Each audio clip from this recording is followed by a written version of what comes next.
वज़ीर बल्दियात सिंध सईद गनी का कहना है कि कराची डेवलपमेंट अथॉरिटी समेत महकमा बल्दियात के तमाम इदारों को उनके पैरों पर खड़ा करने के लिए इक़दामात किए जा रहे हैं। वज़ीर आज़म इमरान खान की जानिब से कराची में सफाई के हवाले से कोई वार्निंग नहीं दी गई और न ही वो कानूनी तौर पर वार्निंग दे सकते हैं। 18वीं तरमीम को रोल बैक करने की बातें करने वाले तहरीक इंसाफ के रहनुमा पहले उसके मंदरजात को देखें और उन्हें ये भी मालूम होना चाहिए कि ये तरमीम तमाम सूबों और सियासी जमातों की मशावरत और इत्तेफाक राय से मंजूर की गई है। KDA में इजलास के बाद पुरहुजूम प्रेस कॉन्फ्रेंस से खिताब करते हुए सईद गनी का मजीद कहना था कि मेयर कराची का इख्तियार सिंध हुकूमत के पास होने का रोना दुरुस्त नहीं है, अलबत्ता उनके इख्तियारात ग्रॉस रूट पर DMCs के पास जरूर मुंतकिल हुए हैं। गैर कानूनी तारीके वतन को शहरियत देने का सवाल ही पैदा नहीं होता क्योंकि इस मुल्क में उनका कोई डेटा ही मौजूद नहीं है और गुज़िश्ता रोज इमरान खान का इस बयान को कराची से मुंसलिक करना एक और पिंडोरा बॉक्स खोलने के मुतरादिफ है। पाकिस्तानी बंगालियों और बिहारियों को पाकिस्तान बनने के वक्त यहाँ थे, उनको शहरियत जरूर मिलनी चाहिए। उन्होंने कहा कि मास्टर प्लान के हवाले से मुकम्मल तहकीकात करके उसे दोबारा KDA में शामिल करने के हवाले से गौर किया जा रहा है और जल्द ही उस पर फैसला कर लिया जाएगा।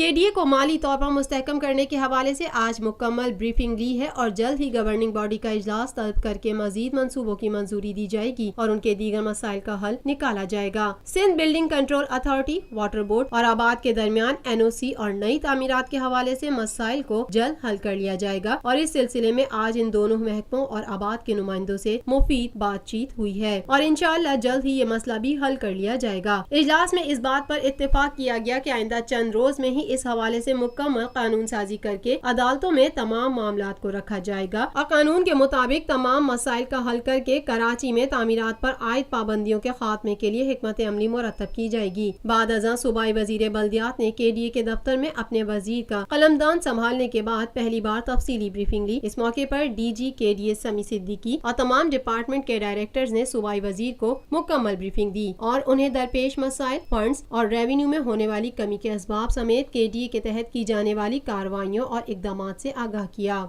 2 घंटे से जायद चलने वाले इजलास के दौरान सूबाई वजीर बल्दियात ने KDA के बजट, अखराजात, मुलाजमीन, जमीनों के रिकॉर्ड, आमदनी के जराए और उन्हें दरपेश मसाइल समेत दीगर उमूर का जायजा लिया। DG KDA ने अचानक इस ब्रीफिंग के इनेकाद के बावजूद सूबाई वजीर को इदारे के हवाले से तफसीली तौर पर आगाह किया। मैं पहले आया तो हूँ 3-4 मरतबा, लेकिन इत्तेफाक से इदारे की ब्रीफिंग मैंने नहीं ली जिस तरह आज मैंने जामे तरीके से ब्रीफिंग ली उनकी और बहुत सारी चीज़ें मेरे इल्म में भी आई हैं। कुछ ज़ाहिर है कि कराची आइट होने के हवाले से मुझे पहले भी काफ़ी चीज़ें पता थी, लेकिन बाकायदा बाज़ाब्ता ब्रीफिंग के ज़रिए और बहुत सारी चीज़ें पता चली हैं। एक गवर्निंग बॉडी का इजलास बुलाना है हमने जल्दी, उसमें कुछ मेंबर्स की कमी है, कुछ ऑफिसर्स तैनात होने हैं KDA में, जो पोजीशंस वैकेंट हैं उन पर मैं कोशिश करूंगा कि चंद दिनों में वहाँ पर कोई अच्छे ऑफिसर्स आ जाएं। उसके बाद हम गवर्निंग बॉडी का इजलास जो है बाकायदा बुला लें। बहुत सारे इश्यूज़ हैं KDA के जो गवर्निंग बॉडी की मंजूरी के मुंतज़र हैं, तो कोशिश हम करेंगे कि वो जल्द अज जल्द कर लें। उसके अलावा यहाँ पर एक लाइन्स एरिया रीडेवलपमेंट प्रोजेक्ट है जो पिछले 10-11 बरसों से बिल्कुल अबेंडन पड़ा है, उस पर कोई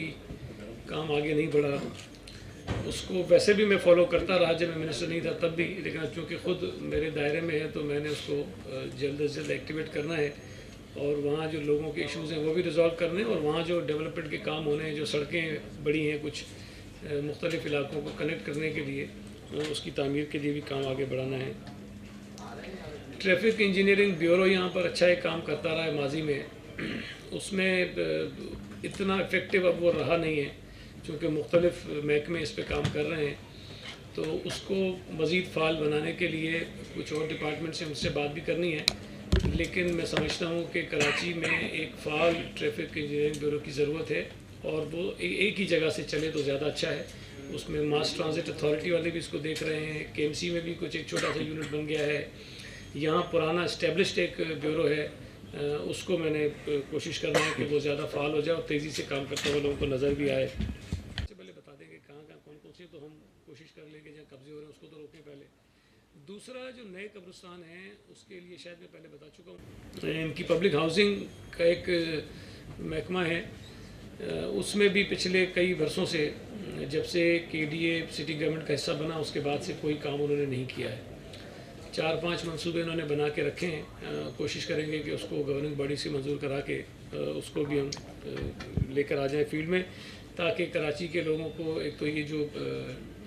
پرائیویٹ بلڈرز ہیں وہ تو اپنی سہولیات دیتے ہی ہیں، لیکن گورنمنٹ سیکٹر میں بھی ان کو جو ہے وہ گھروں کی سہولتیں فراہم کریں، اور کوشش کریں گے کہ وہ معیاری بھی ہو اور قیمتیں بھی اس کی مارکیٹ کے مقابلے میں کم ہوں. یہ کرنا ہے. ایک اور بڑی امپورٹنٹ چیز تھی جو میں سمجھتا ہوں کہ سچی بات ہے، مجھے بھی اس کا اتنا اندازہ نہیں تھا کہ 200 پارکس ہیں جو کے ڈی اے کے پاس ہیں اور ان ڈیولپڈ ہیں، وہ ڈیولپڈ نہیں ہو سکے ہیں، ویسے ہی ویران اور بنجر پڑے ہیں. وہ میں نے ڈی جی صاحب کو کہا ہے کہ کچھ پر تو انہوں نے کام کیا ہے، جو انکروچمنٹ انہوں نے خالی کروائی، جو شادی ہال توڑوائے،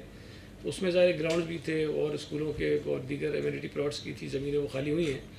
کچھ پلے گراؤنڈز اور پارکس پہ انہوں نے کام کیا ہے، لیکن میری خواہش ہے اور میں نے ابھی ان سے کہا ہے کہ ہم الگ سے بیٹھ کے یہ 200 پارکس ہیں شہر کے اندر، اس کو ہم آباد کریں تاکہ شہریوں کو ایک اچھی سہولت جو ہے وہ مل سکے. ایک بڑا شہر ہے اور لوگوں کا حق ہے کہ ان کو اس طرح کی چیزیں ملیں. 156 مقامات تقریباً ایسے ہیں جو قبضے میں ہیں، جو پارکس ہیں مختلف اور ان پہ قبضے ہیں. اب اس میں کئی پر تو ایگزیکٹ ابھی فگر مجھے وہ نہیں مل سکی، کئیوں پر تو شاید آبادیاں قائم کر دی گئی ہیں. اس کو ہم دیکھیں کہ کیونکہ سپریم کورٹ کا بھی ایک فیصلہ ہے ابھی جس پہ عمل درآمد ہو رہا ہے اور بہت ساری جگہیں خالی ہو رہی ہیں. کوئی تنظیمیں ہوں یا جو آپ کی یو سیز ہیں ان کو دے دیں، تاکہ چونکہ یہ جو زمین ہے یہ شہر سے باہر ہے. تو اب ٹوپی بھی بنا رہے ہیں.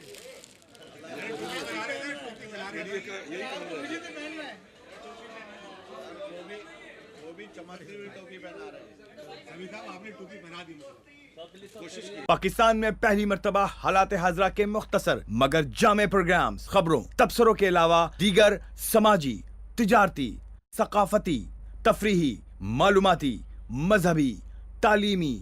صحت اور بچوں کے پروگرامز صرف TNN TV پر.